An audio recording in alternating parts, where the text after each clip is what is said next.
God, I hate my thing sometimes. My phone is a piece of live now. Live now.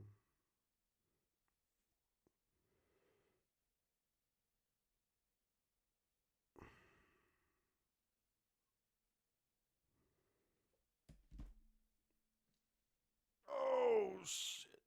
Hello, hello.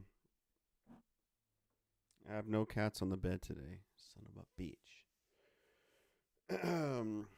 All right, everyone. What's happening? Loading up. Can't wait to. I'm gonna make chicken soup later after the stream. I'm really excited. Gonna get all the fresh herbs and fresh foods in my body. Can't wait. So, all right, today's stream, ladies and gentlemen, we are gonna review. I think I have about 13 films to talk about today. Catching up on what I've been watching. I call it a monthly movie recap kind of thing. November of last year, 13 films ish. So, I'm also gonna read a few more pages of The Warehouse, a visual primer on mass incarceration. This will be part 4 of this. I got parts 1, 2, and 3 on my live part of my YouTube channel. I need to make it like an official video, but I haven't done that just yet. Life as a content creator, guys. So, but let's dive right into some movie talk. We're gonna talk movies. Hello. Hello. All right, check it out. November 1, 2, 3, 4, 5, 6, 7, 8, 9, 10, 11, 12, 13 films. Got a good mixture of horror, drama, action, martial arts. So the first film I watched, guys, was a Bloodsport 4, The Dark Kumite. So, man, I gave it 1 star out of 5. Some might think it's a so bad it's good. You know, if you're having fun, maybe it's a good film to you. Sometimes it is for me. But there's the martial arts are competent. You've got Daniel Bernhardt in this. He played an agent in the second Matrix film, and he's been around the block, man. He knows what he's doing out there. But man, I'll tell you, like a bad guy stabs this hostage, and it cuts to Daniel Bernhardt, our protagonist, and his face just goes like it's this movie has very poor editing. The acting is not that great, so I mean, it's an action martial arts film. It's direct to video, low budget. So, you know, that's kind of the fun you want to have, but it's just a little too awful.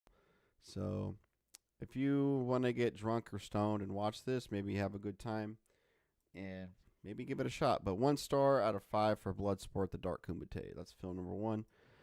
The Big Blue. This is kind of a personal favorite, man. Came out in 1988, French film directed by Luc Besson, who is a creepazoid. Definitely didn't watch it for him. That guy is kind of grossed human being off screen. It stars Jean-Marc Barr, Jean Reno, and Rosanna Arquette. Also Par Shinar, rest in peace. He was in Scarface. I think he played. He was the top drug kingpin that got pissed at Tony. I forgot his name. Alex Alejandro. That's his name. But man, this is a drama. It's about diving, free diving. You know, you see how long you can hold your breath, how far you can swim straight down and come back up. It's two rivals. So Jean Reno's at his best, guys. This is one of my favorite Jean Reno performances. Jean-Marc Barr, Rosanna Arquette. You got a good romance story going on. Pretty well shot film. Luc Besson, he can shoot some good looking movies. Thanks to him and his cinematographer Carlo Varini in this. But hey, man, I bawled my eyes out. Every time I watch it, I cry pretty hard. So it's definitely a happy, sad kind of film. But a little over bloated. It's long, but I give it 4 stars out of 5 for The Big Blue, guys. So film number 3, I watched The Texas Chainsaw Massacre from 2003. Is this the first remake? I have lost count. I don't how many times have they rebooted this thing. How many sequels? I don't know. This is directed by Marcus Nispel, starring Jessica Biel. Hot, hot stuff. Jonathan Tucker, Andrew Bierniarski, Eric Learson, Eric Balfour, Mark Vogel. Arlie Ermy is also in this, believe it or not. I give it 3 stars out of 5. Barely a recommendation. It has that grainy. It was kind of trendy in the early 2000s. That grainy look to it.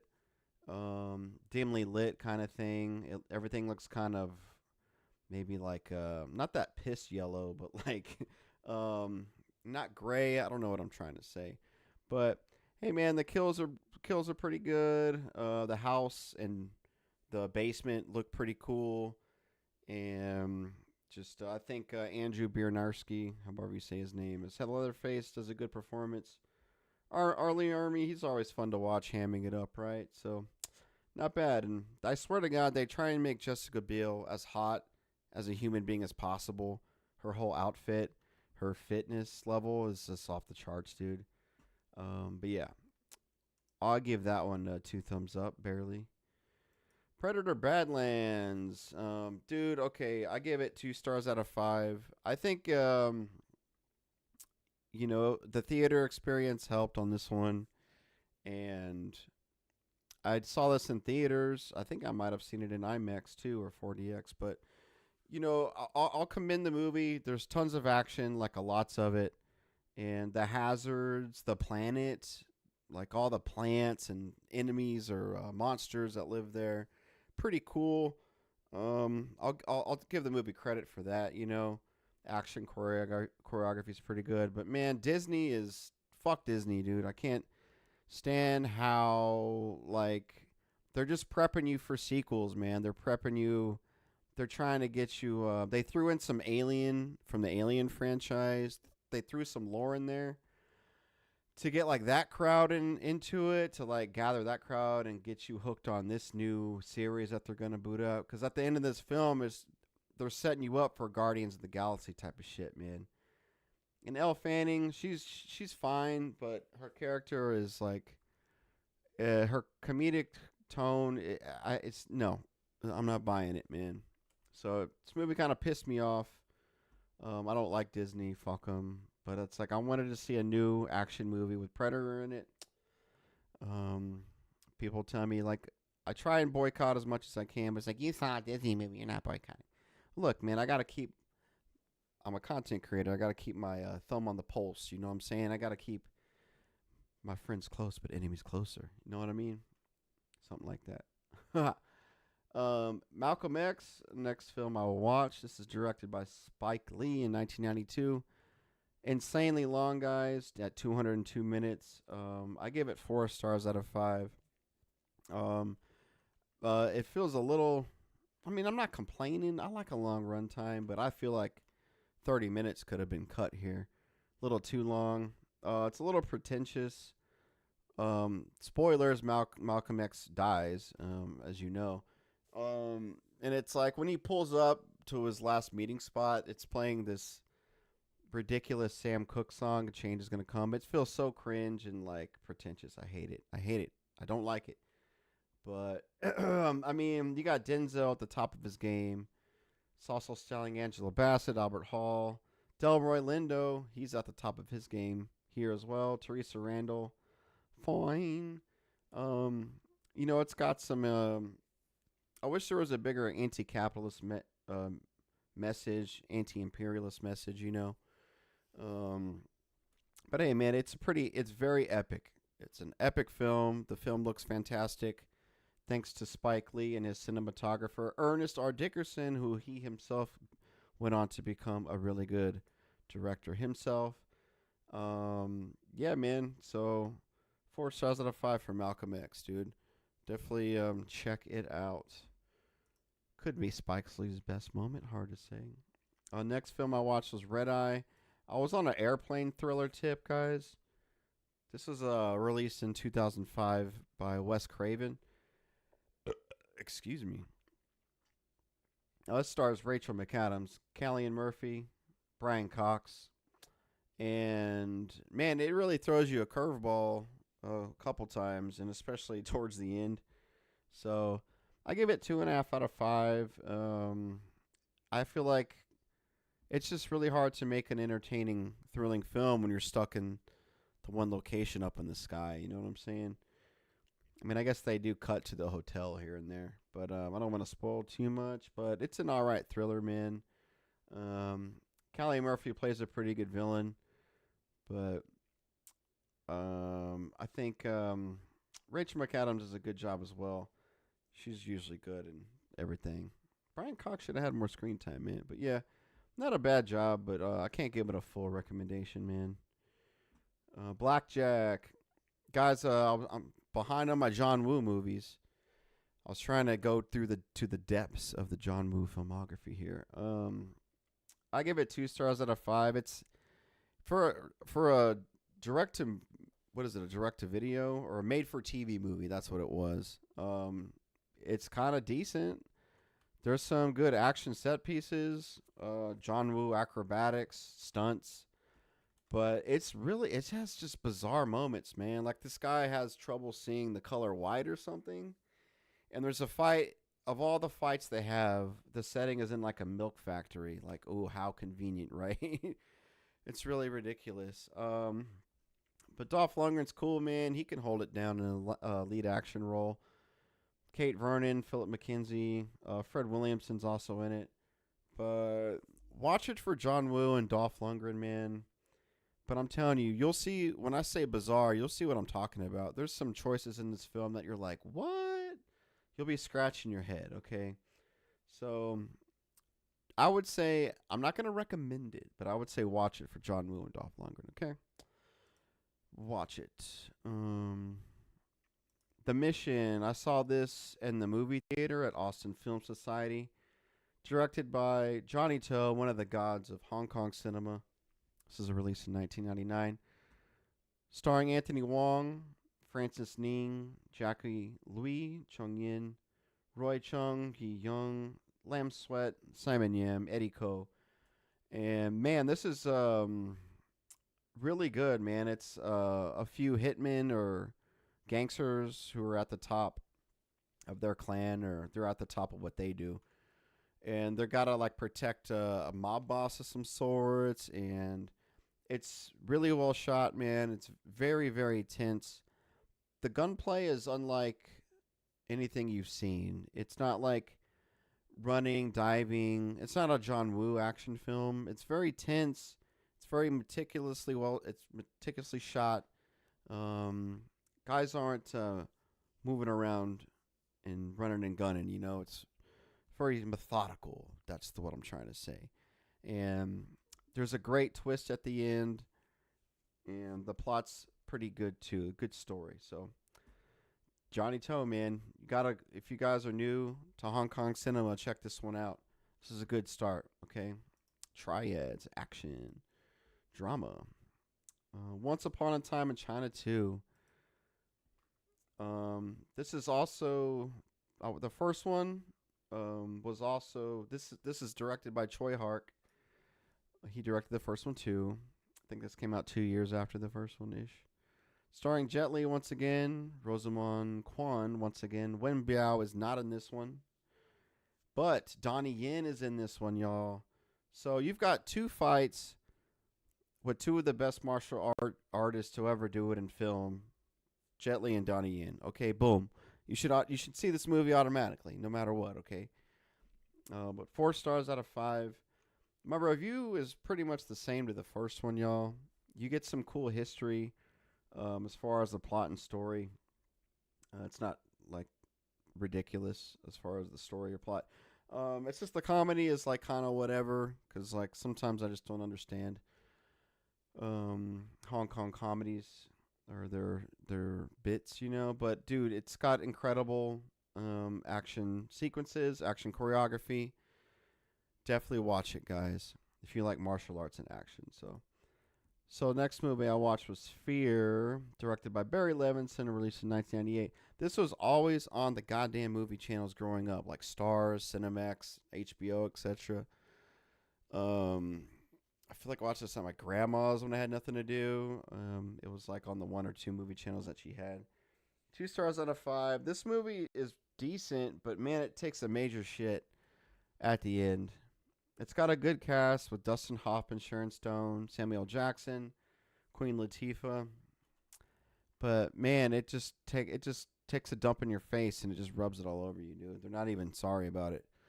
But underwater horror is cool, man. Some of the audio design's cool, like when that computer freaks out and it has that like sound. That shit was crazy. All the underwater creatures are pretty freaky. It preys on your fears. So yeah, not a total waste of time, guys, but yeah, not that great either. Last three films I watched: Ashfall, a Korean disaster film, guys. Um, a group of unlikely heroes from across the Korean peninsula try to save the day after a volcano erupts on the mythical and majestic Baekdu Mountain. I just wanted to read you that plot because it's pretty fun. However, the plot is nuclear stupid. The CGI is, they don't give a fuck. They're just using it all up in your face. Doesn't look the greatest. But this stars Lee Byung Hun. He's a pretty major deal. Ma Dong Suk, but he's not. Ma Dong Suk is AKA Don Lee. He's that big burly dude who's like haymakering dudes and slapping people around. He's more of a scientist in this. He's not fighting people. So, but man, turn your brain off. Watch this good disaster movie. 3 out of 5. I enjoyed it. I picked that up at like a thrift store in like Arkansas, dude. Deep Rising. This is kind of an all-time favorite, low key, all-time favorite. 4 stars out of 5. Directed by Steven Sommers. He directed The Mummy. Released in 1998, starring Treat Williams. Rest in peace. I love Treat Williams. Famke Janssen, as hottest as she's ever been, probably. Anthony Heald, scumbag from Silence of the Lambs. Kevin J. O'Connor, funny dude. Wes Studi, Cliff Curtis, Clifton Powell, Jimon Hanso, I can't really say it. And Una Damon, she's so hot, dude. She is a QT, but she hasn't done much since the early 2000s. Stacked cast, guys. Great ensemble cast. This is it has a lot of camp, and it knows it. It's not trying to hide it. Kind of poor CGI that doesn't hold up, but for the time, I guess it was all right. But I really love this underwater horror disaster movie, dude. Some great kills, great comedy. I love Treat Williams in the lead, and good violence, dude. Check it out. 4 stars out of 5. Last movie I watched, guys, was a low-budget horror movie called The Rift from 1990, directed by Juan Piquer Simon, starring Jack Scalia, Arlie Ermy, Ray Weiss. I gave it 3 out of 5, guys. Another underwater horror. Look at me with my underwater horror. You can add this to some of my recommendations. There's some gnarly practical effects. I'll give them credit. And I think the plot's cool. Like where they're going, what they have to do is cool. It's kind of like an underwater adventure. And you just don't know what are they going to encounter. You have no idea what they're going to face. It's kind of the unknown. And then you find out, it's like, damn. But pretty low budget, man. I enjoyed it. Check out The Rift at 1990. Boom. So there you go, y'all. 13 films watched in November of 2025. I hope you enjoyed those film reviews. But now we are going to continue a book reading. Excuse me. Let me drink some water. I hope you guys are going to definitely get the Letterboxd app. You can use it on PC as well, mobile. You can log every single movie. You can follow folks and rate movies, log them, and you can add watch lists. So hopefully what I'm recommending to y'all today, you guys will add to your watch list. And let me know what you think, because it makes me happy when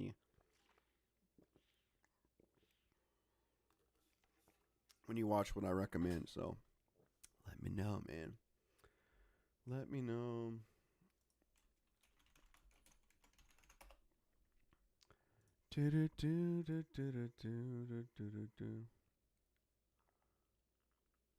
Okay, man. Let's talk.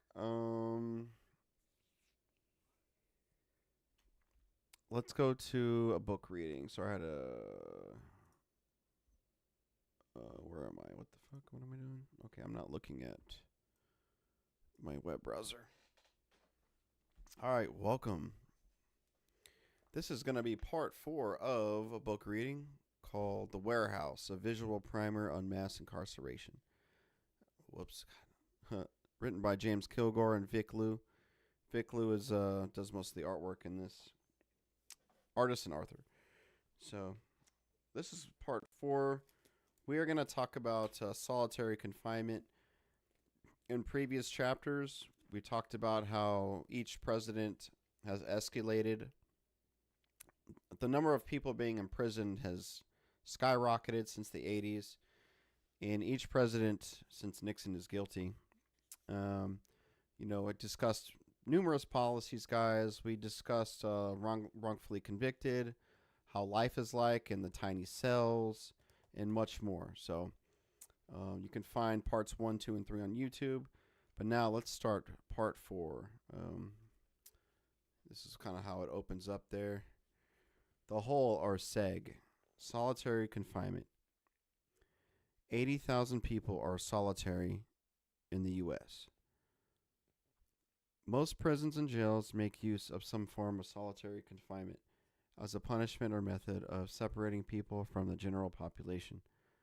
Solitary confinement usually means locking a person in a cell alone for 22 to 24 hours a day.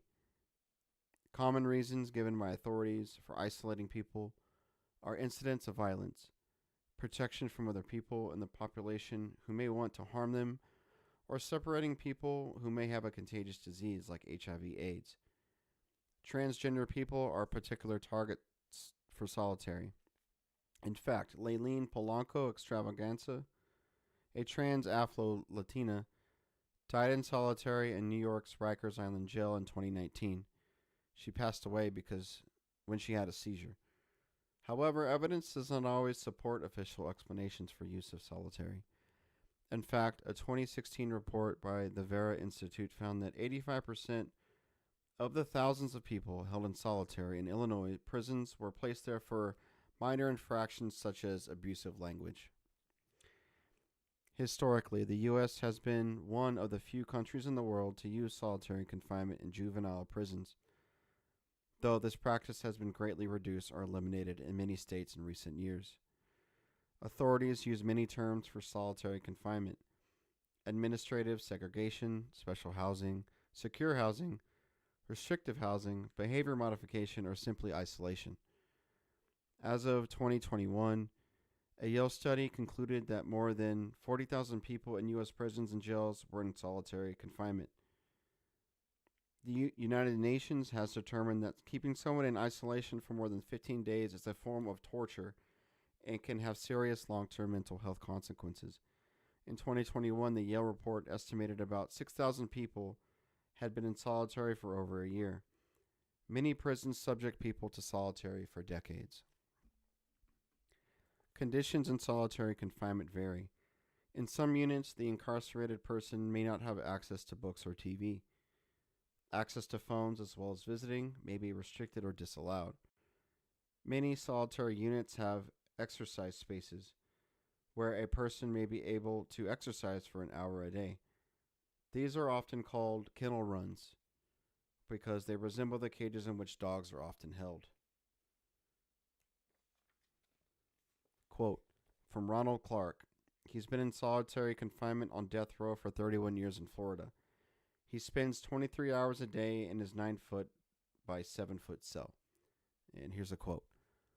Most of you out there will never experience this hell called solitary confinement, so you'll never understand the tormented mind. You will never comprehend the daily struggles that an individual goes through. Where at times you're struggling to get through not another day, not an hour, but just another minute.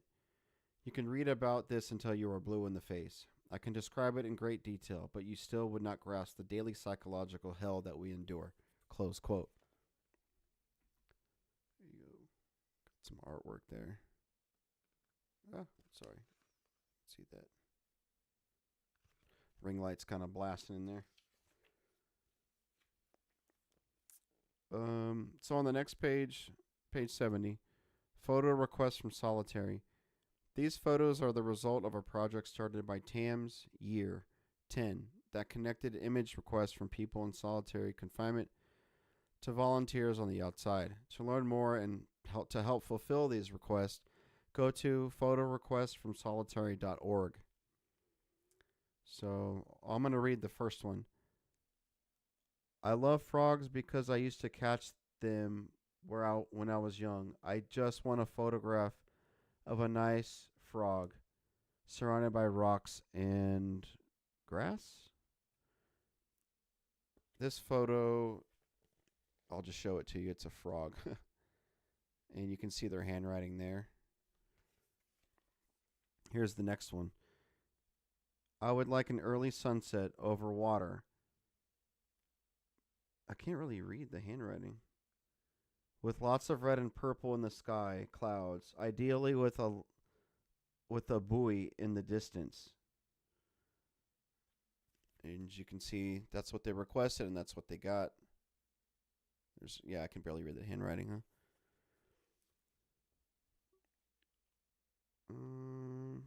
Man, I can't really read these, but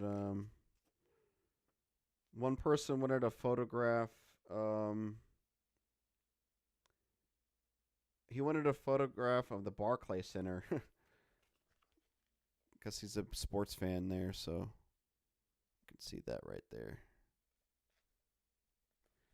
But all right, let's continue. But photo requests from solitary.org, man, I'm going to hit that up. We all should do one, right? I think that'll help somebody. So the next page talks about sexual assault in prison. It's not what TV tells you. That's the next page there. Some artwork, photo. One of the most dehumanizing stereotypes of prison life is the notion that men in prison are constantly raping each other. The phrase, "don't drop the soap," referring to dropping the soap in a shower in a men's prison, has become almost a cliche. While sexual assault is part of the reality of prison, it has little to do with dropped bars of soap.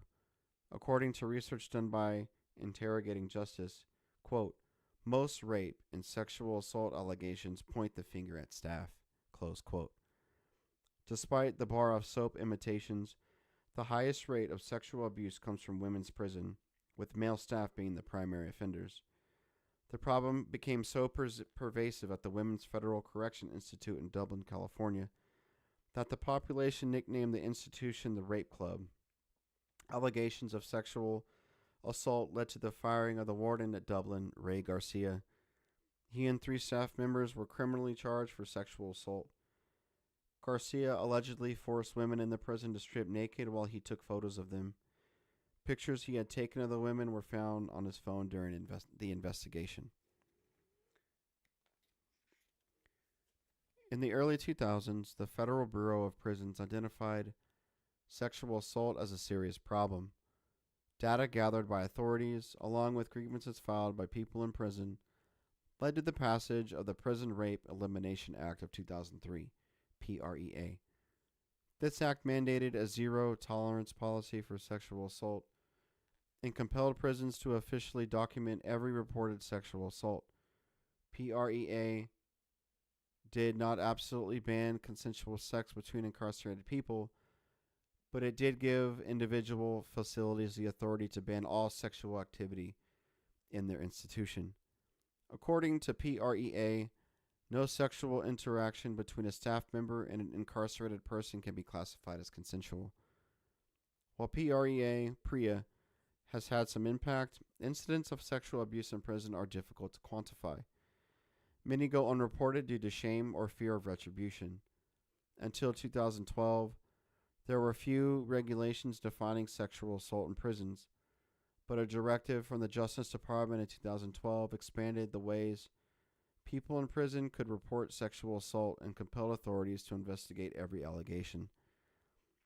As a result, reports of sexual assault rose from 8,768 in 2011 to 24,661 in 2015.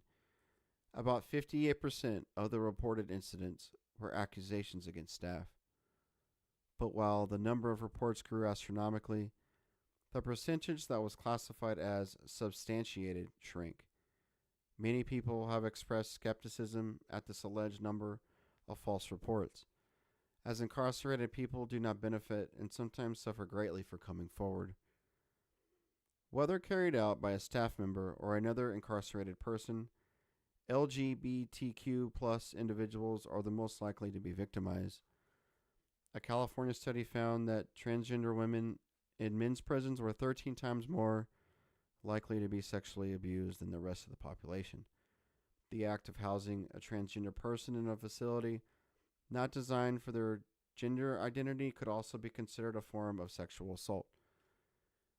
The most common sexual assaults are the strip searches by staff that every person endures every time they leave or re-enter the prison. These searches have been the subject of lawsuits from incarcerated individuals, claiming that they violate the Fourth Amendment. In Cook County, Illinois, 150,000 people who had passed through the jail were awarded up to $200 each for the violation of their Fourth Amendment rights due to the strip searches between 2002 and 2009. In 2020, people incarcerated at Lincoln Women's Prison in Illinois won a suit against the Illinois Department of Corrections for an incident in 2011 in which women were forced to stand naked for several hours while trainee guards practiced handcuffing and searching them. To quote Brianna Moore, who testified in a Senate hearing on sexual abuse in federal prisons since 2022, quote, "It is hard to fully explain how this felt. The captain who already had complete control over my day-to-day life was now enforcing that control over my body and using my desire to see my child to threaten me to stay silent. I was sentenced and put in prison for the choices I made. I was not sentenced to being raped and abused while in prison." Close quote. Some artwork there.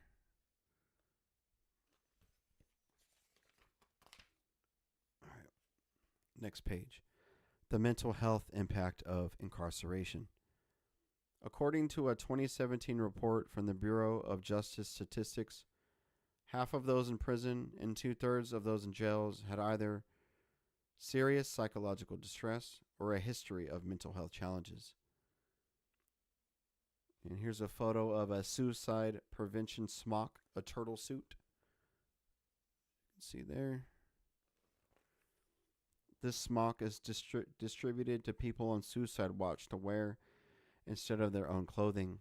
It is tear resistant in order to prevent individuals from using their clothing to form makeshift nooses. Suicide is the leading cause of death in jails. All too often, mental health services in prison consist of providing a person with antidepressants or other psychotropic drugs, which primarily aim to keep the person pacified rather than to help them address any underlying issues. Plus, many incarcerated people view prison mental health providers as part of the system and may be hesitant to share any personal details with them for fear of being punished. Often, if a person in prison engages in self-harm or threatens suicide, they will be put on suicide watch, which usually means being put naked in a cell alone, with just a blanket and maybe a thin mattress, with the guard stationed outside the cell doing the watching. Dr. Craig Haney testified in court that he found Alabama's therapeutical cells indistinguishable from the harshest solitary confinement cells. And to quote Jeffrey McKee, a writer incarcerated in Washington, quote, "I refused to wear the smock, so I wore nothing but my birthday suit. I couldn't be humiliated more than I already was." Close quote. Jeez, man. Let's go to page 78. Next one. Prison, especially for those serving a long sentence, has deep mental health impacts on individuals. People in women's prisons and jails are more likely to have a history of mental health problems than those in men's facilities. Researchers are only beginning to explore this process, which many people now refer to as post-incarceration syndrome. The mental health impact may vary from individual to individual, but depending on what prison they are in and the dynamics of the population in that prison, as well as the mental health of the person when they enter the prison. Out of the people who met the threshold for serious psychological distress, only 40% of state incarcerated people and 26% of federally incarcerated people were able to access treatment in prison. Some mental health effects of incarceration include the rise of antisocial traits. Prison is often a hostile environment, eliciting rage, resentment, and interpersonal violence. These are likely to emerge, particularly if the person experiences abuse or hostility from guards or other incarcerated individuals. These may be enhanced by racism and or gender-based aggression derived from homophobia or transphobia. Number 2, long-term feelings of helplessness. The power of the prison as an institution may lead a person to believe they are powerless to shape their destiny. Number 3, sensory deprivation. If a person is in solitary confinement or a prison that has frequent lockdowns due to violence, they may not feel comfortable outside or in a space with lots of people. Number 4, difficulty in expressing emotions. Incarcerated populations, especially in men's prisons, may view expressions of vulnerability, such as crying or caring, as a weakness rather than an acceptable response to prison conditions. This promotes a reticence for people to talk about feelings or emotional pain. 5, feelings of rage or despair. Many people, especially if they did not commit the crime with which they are charged or are facing very long sentences, may feel anger or despair because of their situation. Number 6, institutionalization. Prison life consists of a repetitive routine that may make it difficult for a person to adjust to any changes in that routine. Next page. COVID-19 in prison. During the first year of the pandemic, the death rate for incarcerated people was more than 3 times that of the general population. The COVID pandemic, which struck the world most fiercely in 2020-2021, had a serious impact on incarcerated populations. From the outset, it was clear that given the highly contagious nature of the virus, jails and prisons would become hotspots for the spread of the disease. The recommended methods to control the virus, social distancing, hand washing, wearing of masks, and in the end, the implementation of regimes of testing and vaccinations were all extremely difficult for people behind bars. While many jails did release people to enable some social distancing, prisons were extremely slow to take action. Only 3 states, New Jersey, California, and North Carolina, released a significant number of incarcerated people from prisons. Parole boards also approved fewer releases in the first year of the pandemic than the year before. The response of governments was so ineffective that in total, 10% fewer people were released from prisons and jails in 2020 than 2019. Moreover, in another attempt to limit the spread of the pandemic, most prisons suspended visits during COVID-19, intensifying the isolation of incarcerated populations.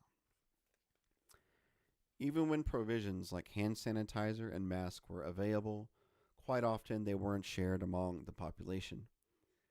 In some cases, prison personnel expropriated personal protection equipment for themselves or family members. In many other instances, prison staff themselves refused to wear masks or seek vaccinations, making corrections employees one of the key sources for actually spreading the virus. Data from the UCLA Law COVID Behind Bars Project, the Marshall Project / Associated Press, and other sources estimated that the percentage of prison staff who had received at least one COVID-19 vaccine dose was only 48%. In states like Michigan and Alabama, just over 10% of staff had gotten at least one dose of a COVID-19 vaccine by early 2021. All this contributed to the death of many people behind bars. And then here's a picture there. That is Rikers Island incarcerated people dig mass graves for COVID-19. In 2020, people incarcerated at Rikers Island were paid $6 an hour to dig mass graves for people who had died from COVID-19 while in the prison. This is based on a drone video by Heart Island Advocacy. This is a quote from Christopher Blackwell, incarcerated in Washington. They posted signs down by the phones instructing us to put a sock, yes, like you wear on your foot, over the phone receiver before using it in order to avoid spreading germs, close quote. Look at that, man. That's crazy. A sock, man. COVID-19 thus added a new dimension to the punishment of the U.S. criminal legal system. As the Vera Institute noted, quote, most incarcerated people in the United States were left behind bars in dangerous conditions during the pandemic, even though public health experts recommended safely releasing people as the best way to prevent the spread of COVID-19, close quote. Prisons were also slow to distribute anti-COVID medications like Paxlovid. The federal government allocated 160 doses of the drug to federal prisons authorized by the FDA into December, but after 6 months had only distributed 3 doses. The Prison Policy Initiative states, quote, at the onset of the pandemic, areas with higher incarceration rates experienced significantly higher COVID case rates. Our analysis showed that in the summer of 2020, mass incarceration resulted in 500,000 more cases nationwide. The study revealed that not only do prisons not improve public safety, they also harm public health. This is a quote from Joe Mejia. Joe Mejia was held for 11 months by ICE in Yuba County Jail. He led a hunger strike against the conditions of the ICE detention center, especially with regard to the dangerous COVID conditions the people were placed in. There's a photo of Joe Mejia there, illustrated by Sean Fox, who is incarcerated in Texas. Quote, and that place is dangerous. It is a death sentence to detainees, especially right now with the coronavirus. Medical attention is very poor at best. The conditions there are filthy. The staff are very aware of the dangers and the dire situation that they have us all in, and they just don't care. They don't care about our safety. They don't care about our well-being. And it's clear in the way they treat us, in the hygiene kits, and in the food and the water that they provide us. It's a clear signal of their poor treatment and negligence toward us, close quote. All right, let's read a couple more pages. 1 out of 3 U.S. adults have a criminal record by the Sentencing Project. Page 87. Release. From day one, people face an uphill battle upon release. A person's transition from prison largely depends on how much support they have from their family and community upon release. Having a family able to financially and emotionally support a person greatly enhances chances for success. But far too many families with incarcerated loved ones lack these resources. People who go to prison are generally poor. In 2017, 63% of people on probation came from a household with an income of less than $20,000. Many people coming home may have another family member who is incarcerated or caught up in fighting criminal charges.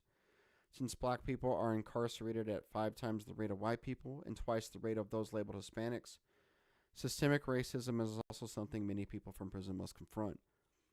People who come out of prison and typically put on a system of supervision called parole.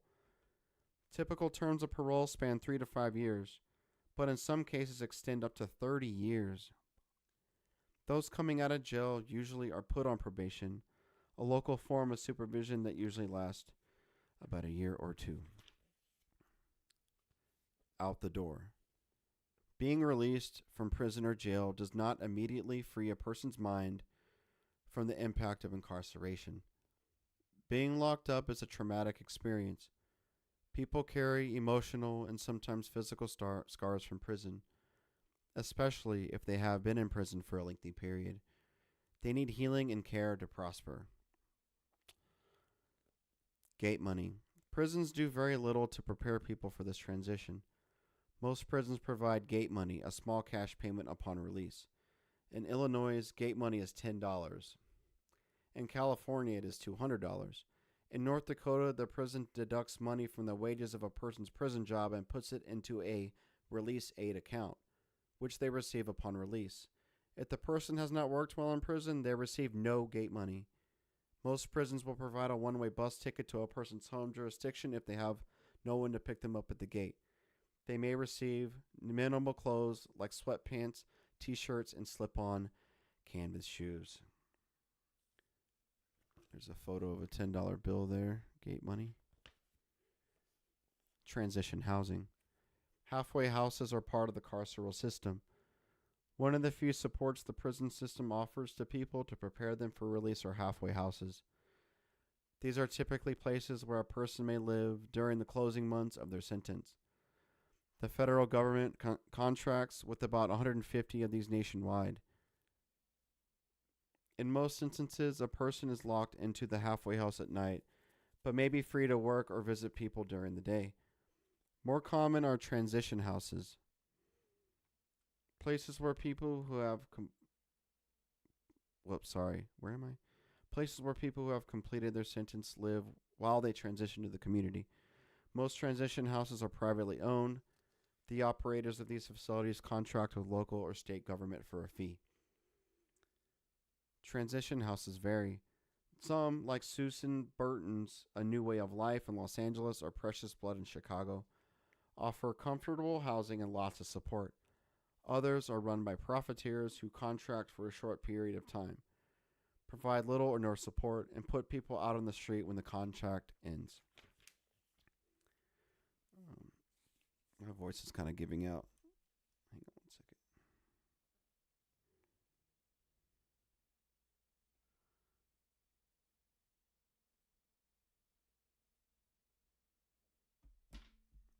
All right, let's read a couple more pages. Sorry about that. Probation and parole. 1 in 5 people in jail are there for a parole violation. Mass incarceration has not only imprisoned people, but widened the net of those who are under surveillance and supervision by the criminal legal system.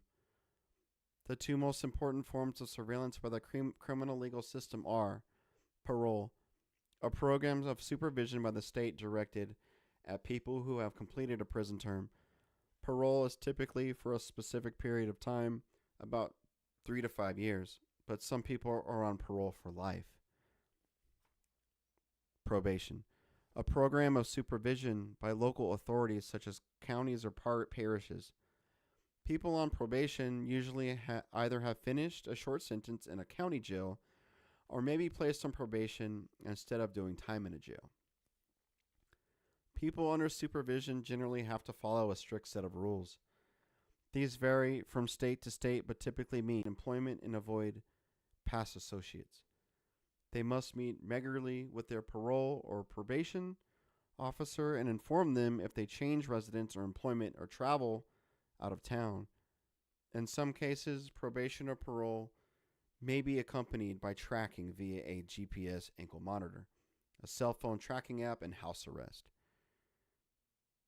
A violation of the rules can result in a person being sent back to prison or jail. Historically, some parole and probation officers provided support and assistance to their clients, but in the era of mass incarceration, their role has changed.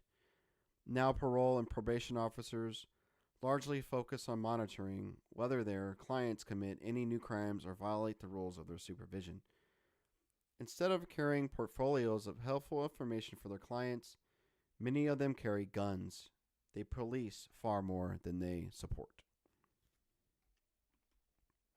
All right, I'm going to stop on page 91, and we'll continue probation and parole section. This page says how to violate your parole with some little graphics there, some artwork. So, guys, we're past halfway done. A little bit halfway done with this one. So, hopefully, this is a big eye opener for you guys. Um, Pretty sad stuff. Harrowing. But what do I do on this channel, guys? I play video games, share my love for video games, share my love for films.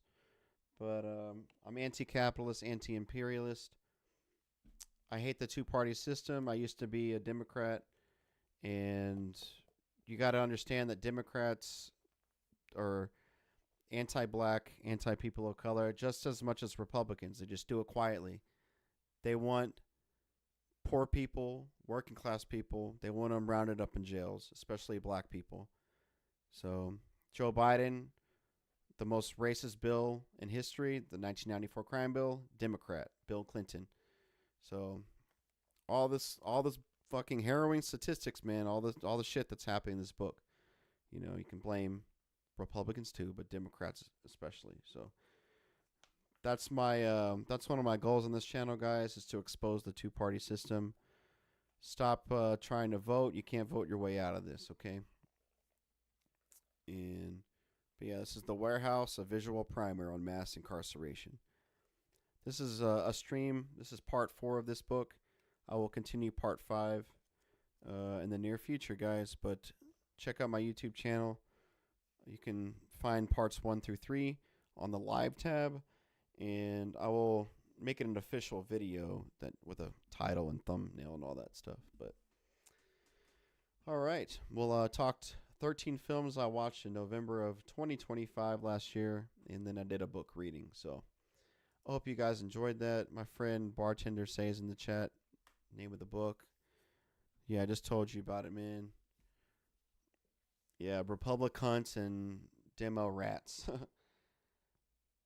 Man, I weighed myself today, guys. I'm down to 181 pounds, man. I'm getting some definition too, man. I'm really happy about it. Yo, fitness. You can't really see that on camera. So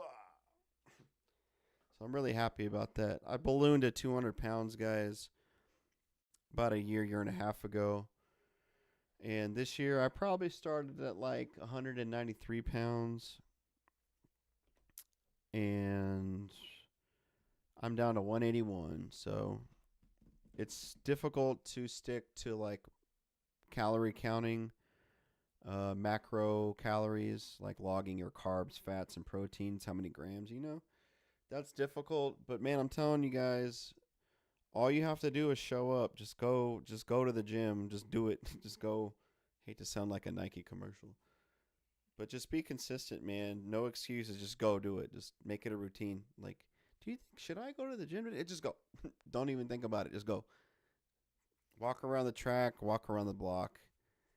But I've just been consistent, man. 5 days a week minimum.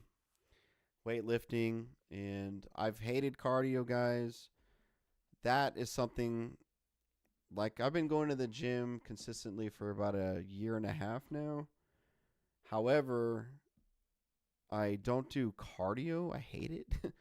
But I have been starting this year. I jog on the treadmill or I walk on it at a good speed but at an incline before and after my workout. I do my core on cardio days now. Like on my non-weightlifting days, I do core. So, yeah, definitely. Bartender says, you have a license for those guns? Nah, man. Pow. No, I don't like fasting, man. I like eating 5 to 6 meals a day, smaller portions, and home cooked meals that are raw and fresh as possible. Raw foods, like, you know, raw vegetables, not like raw meat. Hiking's good, man. I have a Gold's Gym membership because it's cheap, dude. So that's Bartender saying the YouTube chat, by the way, guys. But yeah, man, I've got to go meal prep. I'm gonna stop the stream here, but I really wanna play Neo for PS4. I'm playing a new game. I played yesterday and I got stuck on a boss. I got pissed and I quit. So it's another what do you call it? A checkpoint skill check. But I want to play later tonight, maybe around 9:30 p.m. Central Time for at least an hour. So it's 5:30 now Central Time, my time. So if you guys, you don't like films, you don't like me talking to politics or about capitalism, you're just here for the video games, well, maybe come check me out later. I've tried to appeal to everyone, but I can't. I just make the content that I want to. I can't just talk about video games all the time, What's a great PS5 game? Celeste. That's my favorite game of all time. Streets of Rage 4. That's also one, dude. If they like, it's not violent, but yeah.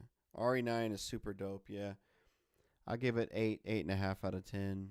I really liked it. So.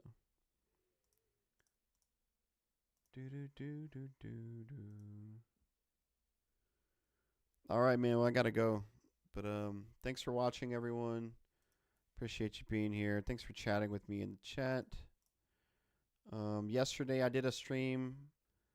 Call it a gaming check-in. I beat 9 games so far in 2026. We're a quarter away through the year, guys. I talked about all 9 games I beat. If you go on my YouTube channel, that's the previous live stream I did yesterday. If you want some game wrecks, check that out. Bartender Say it and Patrick's Raiders in the Twitch chat.